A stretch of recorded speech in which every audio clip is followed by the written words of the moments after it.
Қайырлы күн, құрметті студенттер. Менің аты жөнім Жұманова Айман Зейнелғабденқызы.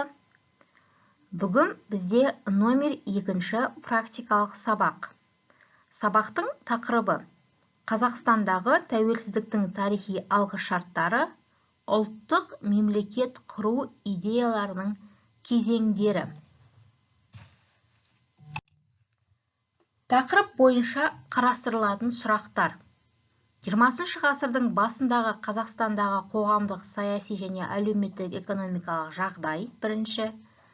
Екінші, қазақтардың Ресейдің бірінші, екінші мемлекеттік думаларының жұмысына қатысу.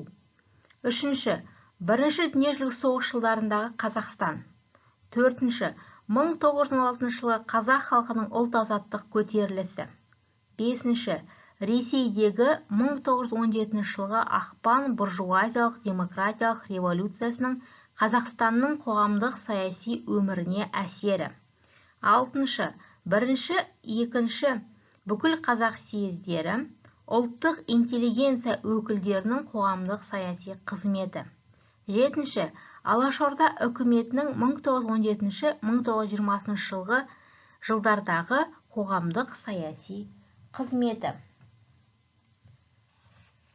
Сұрақтардың мәнін ашу үшін қолданылатын әдебиеттер тізімі алдарыңызда көрсетіліп тұр. Енді бізде семинар сабағындағы берілген сұрақтарға жеке-жеке қысқаша тоқталып өтсек. Бірінші сұрақ 20 ғасыр басындағы өлкедегі саяси жағдай. 20 ғасырдың алғашқы 10 жылдығында көптеген елдер, олардың ішінде Ресей де, дамудың индустриялық кезеңіне нықтап аяқ басты. Ресей өнеркәсіптік төңкерісін аяқтап, өзінің отарлы аймақтарын, олардың қатарында Қазақстанды да, жаңа әлеуметтік, экономикалық және қоғамдық саяси қатынастардың аясына тартты. Өлкеде жекелеген өнеркәсіп орындарының, темір жолдардың, майда кәсіпкерліктердің қалыптасуы, банктердің ашылуы, пайда болуы, қазақтар арасында жаңа әлеуметтік топтар мен қауымдастықтардың өмірге келуіне септігін тигізіп жатты. Қазақ өлкесіндегі әлеуметтік, экономикалық және саяси ахуал аграрлық, ұлттық мемлекеттердің шиеленісімен ерекшеленді. Қазақстанда осы шиеленістен туындайтын аграрлық және ұлтты азаттық қозғалыс ең алдымен отаршылдыққа қарсы бағытталды. 20 ғасырдың бас кезінен өрістей бастаған қазақ қауымына тән қоғамдық қозғалыс өз алдына буржуазиялық демократиялық мәні бар жалпы ұлттық мақсат міндеттерді, ұлттық тең құқылық халықтың мәдениетін көтеру, оқу ағартусын жетілдіру, әйел теңдігін қамтамасыз ету, көшпелілерді отырықшыландыру сияқты міндеттерді қойды. Басқа сөзбен айтқанда, бұл істің басы қасында болған жаңадан қалыптаса бастаған қазақтың аз ғана тұңғыш интеллигенттері жалпы ұлттық сұраныстарға жауап беруге және оларды шешуге тырысты. Ресейдегі 1905-1907 жылдардағы революцияның Қазақстан ішінде тарихи кезең болғандығы даусыз. Бұл жылдары Әлихан Бөкейханов атап көрсеткендей, бүкіл дала саясат аясына тартылып, азаттық үшін қозғалыс тасқыны құрсауына енді. Бұл жылдары қазақ ұлт зиялыларының қоғамдық саяси қызметіндегі белсенділігі де арта түсті. Яғни 1905 жылғы революцияның басталу себебі ол қанды жексенбі, Санкт-Петербургтегі бейбіт шеруге шыққандарға оқ ату. Революцияның негізгі қозғаушы күші жұмысшы табы болды. Негізгі күрес құралдары стачкалар, ереуілдер болды. Революцияның сипаты буржуазиялық, демократиялық сипатқа ие болды. 1905 жылы 6 тамыз манифесі бойынша қазақтарға Ресей мемлекеттік думасына депутаттар сайлау құқығы берілді. Қазақ халқының саяси ой-өрісінің дамуында бірінші, екінші мемлекеттік думаға сайлау жүргізу науқаны маңызды рөл атқарып, онда қазақ зиялыларының көптеген өкілдері белсенді қызметтермен көзге түсті. 1906 жылы бірінші мемлекеттік думаның депутаттары болып, Торғай облысынан Ахмет Бірімжанов, Ақмола облысынан Шаймерден Қосшығұлұлы, Семей облысынан Әлихан Бөкейханов және тағы басқалар тағайындалды. Бірінші мемлекеттік дума 73 күннен кейін таратылып жіберілді. 1907 жылы екінші мемлекеттік думаның депутаттары болып Ақмола облысынан Шаймерден Қосшығұлұлы, Торғай облысынан Ахмет Бірімжанов, Семей облысынан Темірғали Нұрекенов, Жетісу облысынан Мұхамеджан Тынышбаев, Орал облысынан Бақытжан Қаратаев және тағы басқалар тағайындалды. Екінші мемлекеттік дума 104 күн жұмыс істеді. Қазақ халқының 1905-1907 жылдардағы революциялық қозғалысқа қатысуы олар үшін ұлттық және әлеуметтік мүдделер жолында күрестегі үлкен мектеп әрі саяси тәжірибе болды. 20 ғасырдың екінші 10 жылдығында Қазақстанда ұлттық сана өрлеу үстінде болды. Қазақ қоғамындағы ұлттық қозғалыс бүкіл халықтық сипат ала бастады. Ұлттық қозғалыстың әртүрлі ағымдары қалыптасып, оның негізгі күші ұлттық интеллигенция болды. 1914 жылы 1 тамызда Ресей империясы Бірінші дүниежүзілік соғысқа кірді. Соғыс қазақ өлкесіндегі халықтарға да ауыр салмақ түсіріп, ер азаматтар майданға алына бастады.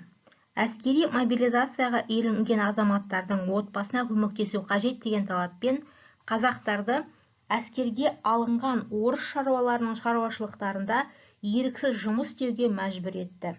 Соғыс жағдайы өте көп мал, азық-түлік, көлік, жем-шөп, ақша қажет етті. Бұл сұраныстарды орындау үшін халықтан мал мен жем-шөпті жаппай тартып ала бастады. Мемлекеттік салық шамадан тыс өсіп кетті. Мемлекеттік несие алуға қарапайым халықты еріксіз мәжбүрледі және арнайы әскери салық енгізді. Соғыс басталған уақыттан бастап салық 4 есе, ал кейбір жағдайларда 15 есеге дейін көтерілді. Соғыс жылдары Түркістан өлкесінен 300 мың пұт ет, 100 мың пұт балық, 70 мың бас жылқы, 13 мың түйе, 14 мың киіз үй, сондай-ақ 40 мың пұт мақта, 1 мың пұт мақта майы мен сабын алынған. Соғыстың алғаш жылдарының өзінде тек Жетісудан 34 миллион сомды құрайтын мал және мал өнімдері алынды. Бірінші дүниежүзілік соғыстың себептері кестеде тұр, оны көрдіңіздер. Сіздер мектеп қабырғасында Бірінші дүниежүзілік соғыстың басталу себептерін өткен болатынсыздар.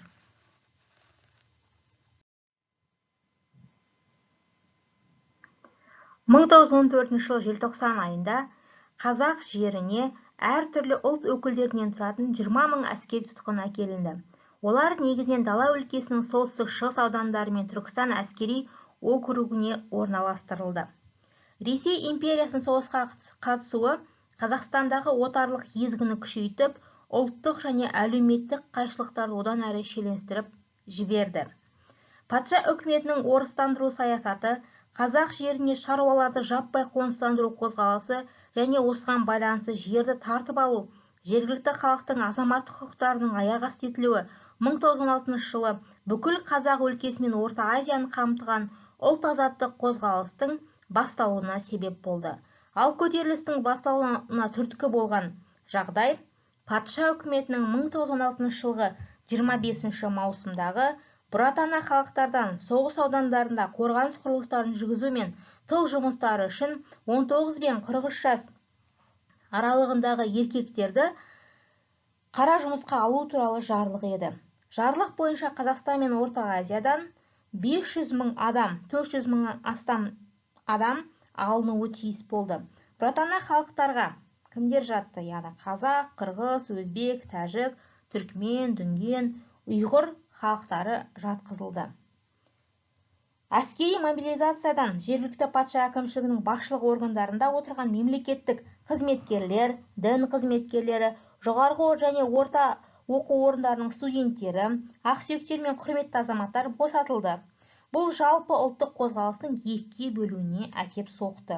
Өйткені қазақ қоғамының жоғарыдағы жеңілдіктерді пайдаланушы топтары мобилизацияны жүзеге асырушыларға айналды.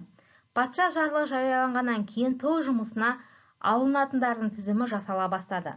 Ал қазақ халқының басым бөлігінде туу туралы куәліктің болмауы әкімшілік тарапынан пара алу мен түрлі заңсыздықтардың жасалуына себеп болды. Бұл әділетсіздіктердің барлығы халық наразылықтарын туғызуы заңды болатын. Ашынған халық болыс басшыларын, ауыл ағамандарын, полицейлер мен чиновниктерді өздігінен жазалай бастады. Олар кеңселерді, іс қағаздарын, тыл жұмысына шақырылғандардың тізімін өртеді. Стихиялық бас көтерулер бірте-бірте ұйымдасқан сипат алып, оларды радикалды көзқарастағы азаматтар басқарды. Жалпы 16 жылғы көтеріліс бүкіл Қазақстанды, Орта Азияны, Сібір мен Кавказдың бір бөлігін қамтыды. Яғни көтерілістің қазақ зиялылары екі топқа бөлінді.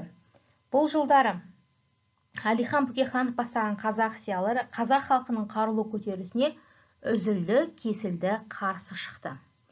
Яғни айтқан болатын. 16 жылғы көтеріліс туралы қазақ секілді іргелі жұрт өзгелер қатарында соғыс майданында қару-жарақ асынып мемлекетті қорғауға лайық еді. Қатарында жоқ қара жұмысқа байлануын кемшілік деп санаймын деп келтірген болатын Ахмет Байтұрсынов. Ал Міржақып Дулатов жұрт сеңдей соғылды, түнде ұйқыдан, күндіз күлкіден айырылды деді. Қазақ зиялылары 1916 жылғы қазандағы үндеу хатында тыңдаңыздар, қан төкпеңіздер, қарсыласпаңыздар деп жазған болады. Ал қазақ даласындағы қазақ зиялы топ өкілдері екі топқа бөлінді деп айттық жаңа. Либерал демократияшыл бағытты ұстанған Әлихан Бөкейханов, Ахмет Байтұрсынов, Міржақып Дулатовтар отарлық империяға парасатты ымыраласты тактикасын ұстанып, халықтың этникалық тұтастығын ойлады.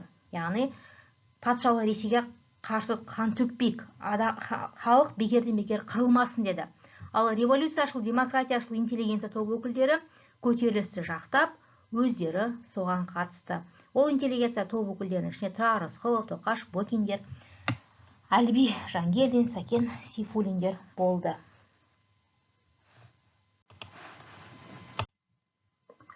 Картада көріп тұрсыздар, Қазақстандағы 16 ұлт азаттық көтерілістің болып өткен аймақтары, негізгі аудандары, көтерілістің штабтары бейнеленген. Қозғалыстың Жетісудағы орталығы бойынша көтерілістің басшысы Тоқаш Бокин болды, яғни Бекболат Әшекеев, Жәрменке Мәмбетов, Ұзақ Саурықов, жалпы бұл кісілер Жетісудағы қозғалыстың белсенді топ өкілдері болды. Қозғалыстың Торғайдағы орталығы көтеріліс басшысы Амангелді Иманов, Әліби Жангелдин болды. 50 мың адамды қамтыған ірі көтеріліс болды. 16 жылғы ұлт азаттық көтеріліс жайлы Әлихан Бөкейханов былай деген болатын. Қазақ-қырғыз осы көтерілісте көп адамын өлтіріп, шаруасын күйзелтсе де, келешекке қандай ел екенін білдірді. Алыспаған, жұлыспаған бостандық атына мінбейді. Бұғаудан босамайды. Ері құлдықтан, әйелі күңдіктен шықпайды. Малына, басына да ие бола алмайды. Ресейдегі ақпан буржуазиялық демократиялық төңкерісі. Ақпан төңкерісінің нәтижесінде монархия 300 жыл билік басында отырған Романовтар әулеті биліктен кетті. Монархия құлады, елде қос үкімет орнады. Уақытша үкімет және жұмысшы, шаруа және солдат депутаттарының кеңесі. Уақытша үкімет реформистік жолмен капитализмді дамыту болды мақсаты. Уақытша үкіметтің Қазақ өлкесіндегі жергілікті органдары 1917 жылы наурыз сәуірде құрылды. Жұмысшы, шаруа және солдат депутаттарының кеңестері 1917 жылы мамыр-маусым шаруалар депутаттарының кеңестері құрылды.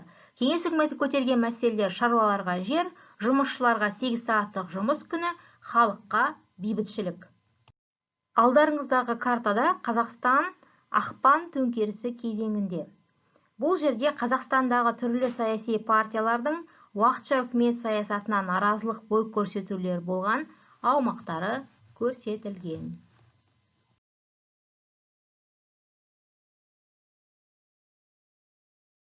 1917 жылдың көктемі мен жазында Қазақ өлкесінде жұмысшы және революцияшыл демократиялық жастардың ұйымдары және саяси партиялары құрыла бастады.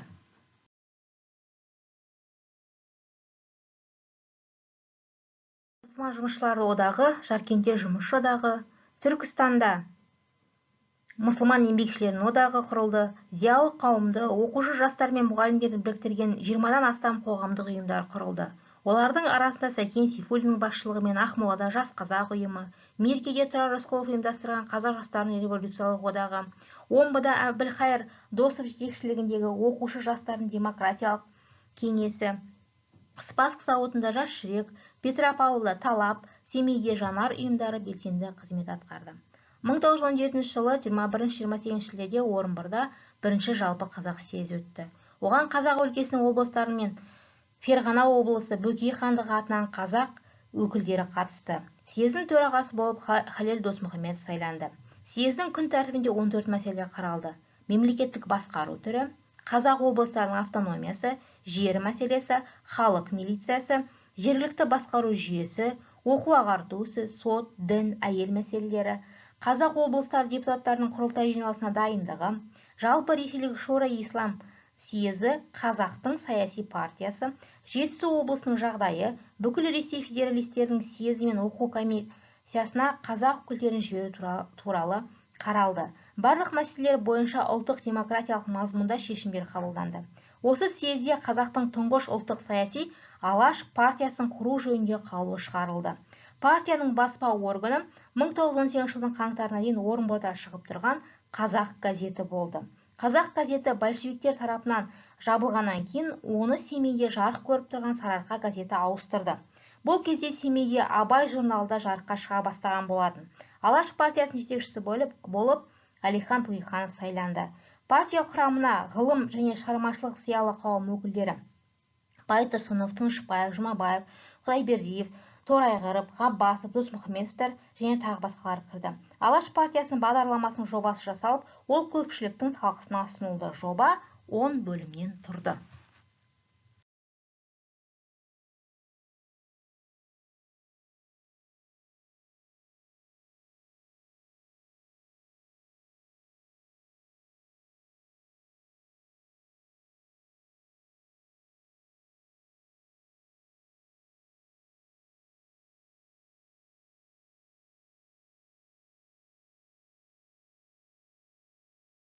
Өзін-өзі тексеру сұрақтары. Бірінші, қазақ ұлтының өмір сүруінің өзі проблемаға айналды деп кім жазды? Екінші, патша жарлығына қарсы шығып, қара жұмысқа барудан бас тартып, халықты көтеріліске қырған революцияшыл топ өкілдері. Атаңыз кімдер болған? Үшінші, Торғайдағы Амангелді Иманов басқарған көтерілістің ерекшелігі қандай? Төртінші, мемлекеттік думада патша үкіметін Түркістан мен дала өлкесінің отаршыл әкімшілігін сынаған кім? Бесінші, 1917 жылғы ақпан төңкерісінің тарихи маңызы қандай? Алтыншы, уақытша үкіметтің қазақ өлкесіндегі жергілікті органдары қашан құрылды? Жетінші, 300 партиясының мақсаты қандай? 8. Жетісу облысының 1916 жылғы көтеріліс кезінде зардап шеккен халқына қазынадан қанша сом бөлінді? 9. Орынборда өткен жалпы қазақ съезі қашан болды? 10. Семейдегі кадет ұйымы өз бағдарламасын тарату үшін қандай газет шығарды? Номер 2. Практикалық сабағымыздың тапсырмасы. 1. 1916 жылғы ұлт-азаттық көтеріліс бойынша кесте құрыңыз. Яғни кестеде көрсету керексіздер көтерілістің себептерін, мақсатын, міндеттерін, көтеріліс ошақтарын, көшбасшыларын, барысын, қорытынды негізінде көтеріліс нәтижесін жазып көрсетесіздер. 2. 17 жылғы төңкерістің Қазақстанға ықпалы бойынша сараптамалық анықтамасын құрастырыңыз. 3. Оқу зерттеу жобасын құрастырыңыз, яғни саяси партиялар, большевиктер, кадеттер, алаш эсерлері, 300, Шуро-и-Исламия, Шуро-и-Өлемі. 4. Ресейдегі бірінші-екінші мемлекеттік думаға қазақтардың қатысуын сипаттаңыз. 5. Бірінші-екінші бұл қазақ съездеріндегі ұлттық интеллигенция өкілдерінің қызметтерін көрсетіңіз. 6. Облыстық қазақ съездерінің жұмыс қорытындыларын бөліп көрсетіңіз. Осы тапсырмаларды дәптерге орындап, файлдық менеджермен жібересіздер. Қорытынды. 1916 жылғы қозғалыс шын мәнінде 20 ғасырдың соңында қазақ халқының қол жеткен тәуелсіздік мен ұлттық мемлекеттілік үшін күрестің бір белесі болып тарихта өз орнын алды. Оның ізінше болған ақпан революциясы да Қазақстанның халық бұқарасын дүр сілкіндіріп, тарихи үдерістің дамуын жеделдетуге себепші болды. 20 ғасырдың екінші 10 жылдығында Қазақстанда ұлттық сана өрлеу үстінде болды. Қазақ қоғамындағы ұлттық қозғалыс бүкіл халықтық сипат ала бастады. Ұлттық қозғалыстың әртүрлі ағымдары қалыптасып, оның негізгі күші ұлттық интеллигенция болды. Ықылас қойып тыңдағандарыңызға рахмет. Сау болыңыздар.